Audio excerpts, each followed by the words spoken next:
والذی خدای هغه ذات یصلی چې نازلوي علیکم پدا سبحانه چې نازلوي پدا سبحانه خپل رحمتونه را لېږي پدا سبحانه راحت او خوشحالیانه وملائکته و فرشتي د الله تعالی لیخرجکم چوباسی تاسو لرا من الظلمات د تیارونه د تیارو د کفر نه الی نور رڼا ته نور رڼا د سشیدا اسلام ته یا لگا د تیارو د شرک نه طرف ته توحید طرف ته توحید تو یہ ہے کہ خدا حشر میں کہہ دے یہ بندہ دو عالم سے خفا میرے لیے ہے کوئی کے خبر باندې واحد صورت کوئی کے بہر نو لگا نو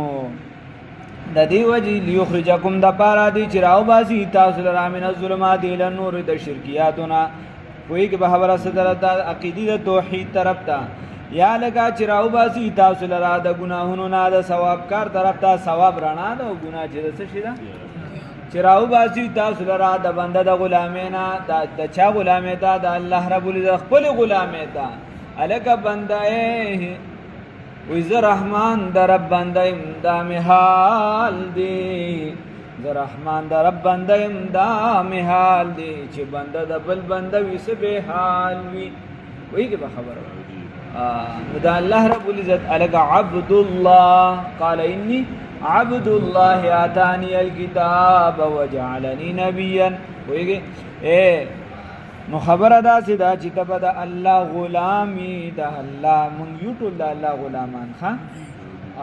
مونږ اسم مزنګ د حیثیت نشته الله وی که تاسو طاقت یا معشر الجن والانس ان استطعتم ان تنفذوا من اقطار السماوات والارض فانفذوا لا تنفذون الا بسلطان ډیر لا به وهي ډیر چغه وهي الله وی که چرتا ته دا دونه چغه وهي نو بس د زما د ازمکه او د اسمان نه لګبارو ځکه نو ودی شي نشوته کم خبر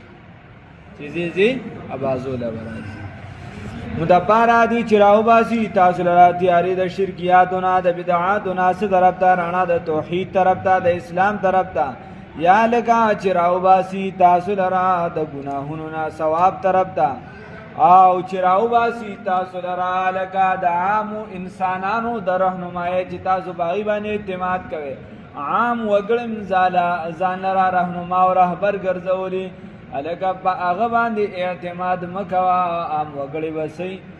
د رسول الله صلی الله علیه وسلم تابعداریو کنو اگر انا دا ان سے دوری ہے اندھیرا قرب ان کا روشنی جائے کیوں اندھیروں میں یہ اجالا چھوڑ کر یعنی کہ تیارو طرف تمزاد اگر انا طرف تلا شاق سنت رسول اللہ صلی اللہ علیہ وسلم دی وکان بالمؤمنین رحیما